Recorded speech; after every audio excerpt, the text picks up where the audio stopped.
of the garment? Well, I want to point out that we in medicine follow our path, but there are also paths taken in investigation that really affects our ability to take care of patients and what we should learn, but whose paths parallel our own and don't cross or don't intersect our paths directly. And I want to point out what research is being done by engineers, specifically engineers in the business of textiles. Well, several universities in the United States, including Georgia Tech, North Carolina State, and Auburn, undertook a very significant study between 2005 and 2007 to really examine scientifically the properties of garments and how that impacted comfort and wearability. They developed a systematic approach to examination of garments whereby they measured multiple different properties, including those that are considered tactile properties, the garment elasticity, the compressive power, the softness and durability, as well as properties that can be categorized as moisture, such as the evaporation of water from garments and its wicking ability and drying ability, as well as thermal properties such as insulation and permeability. All these factors have been scientifically reviewed so that mathematical equations have been developed that look something like this. Now, this perhaps doesn't affect us directly, but it does affect us indirectly in that scientific study of garments is based upon measurements in a laboratory, measurements that impact the wearability of a garment, its comfort, and how patients are able to use it. Let me speak for a few minutes about the types of garments that are used or the types of fabrics, because as a plastic surgeon, this is not something that you learn when you go through your training. When I first started learning about fabrics that are used for compression, the only thing I knew was that I knew how to do liposuction, I knew how to do it well, the techniques involved, the safety issues, and then I had my nurse put the patient in a garment because I knew that from experience and what I was taught that that was the appropriate thing to do.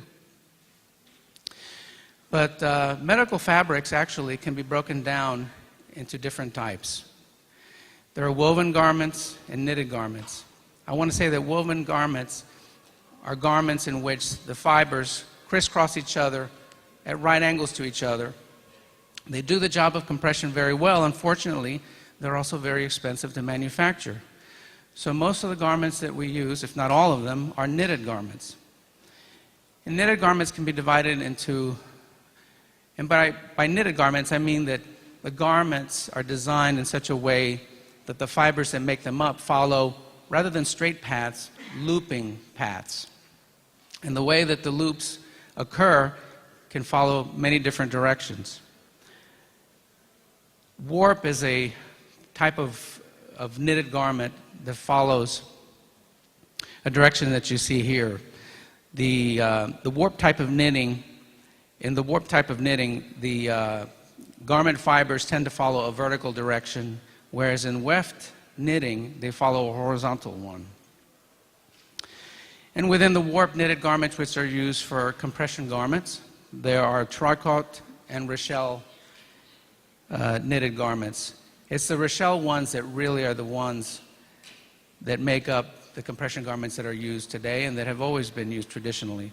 This is some of the language that most plastic surgeons are never made aware of or never become familiar unless you really study. And for many years, the type of garments that were used for the purpose of applying to patients' bodies after liposuction were power net. Power nets were garments designed probably about 75 years ago and to this day continue to be used as the main type of garment used for liposuction. There have been tremendous advancement, as I mentioned to you, in the field of textiles that allowed for advancement in the field of garments, including one that's called comfort weave. I mentioned PowerNet has been around for 75 years, and comfort weave is a relatively new garment that was designed back in the mid-1990s. Both are made out of the same raw materials. They're made out of nylon and spandex, which are artificial materials. I want to say that nylon was designed back in the 30s, really, in the era of World War II, as a way of replacing silk that was used for parachutes, for example. And spandex was used in the 50s and developed at that time by DuPont Company as a synthetic way and as a substitute for rubber because it had elasticity. The different designs of the garments reflect the different compositions of these two main ingredients, nylon and spandex. Comfort weave is a much denser type of woven fabric. It is made primarily from a spandex grid to which is lightly added nylon. And PowerNet, which you see on the right, which is the older garment, is an open lattice that is made primarily of nylon, 75%, and 25% spandex, which is wrapped around the nylon core.